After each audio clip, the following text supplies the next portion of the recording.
Hi friends, இங்கே பாருங்கள். இது என்னன்னு தெரியுமா? இது ஒரு விஷப்பூச்சி, பூரான். இது இப்போ உயிரோடு இல்லை. தேள், பூரான் அதெல்லாம் கடித்தா ஒரு கொஞ்சமாக விஷம், உயிர் போகிற அளவு விஷம் இல்லை, கொஞ்சமாக விஷம். பூரான் கடித்தா அமாவாசை அந்த பூரான் மாதிரியே தடித்து போகும் அப்படின்னு சொல்லுவாங்க. இந்த பூரான், இந்த தேள்லாம் இப்போ காண்றதுக்கே ரொம்ப அரிதாக இருக்குது. இது நான் ரொம்ப நாளாக வீடு திறக்கலை, 2 மாதமாக வீடு திறக்கலை. இந்த வெயிலுக்கு அது கூரையிலேருந்து ஓட்டிலேருந்து விழுந்து செத்து அப்படியே கருவாடாயிருச்சு. மீன் கருவாடு மாதிரி இது பூரான் கருவாடு. இங்கே பாருங்கள், அந்த பூரானோட கால் பூரான் தெரியுது. அந்த பூரானோட தலை, பூரானோட இல்லை, இதுதான் வால், இது தலை.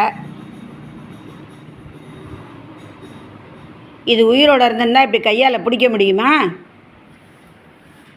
பாருங்கள். யாரெல்லாம் பூரானை பார்த்துருக்கீங்க? கமெண்ட்டில் சொல்லுங்கள்.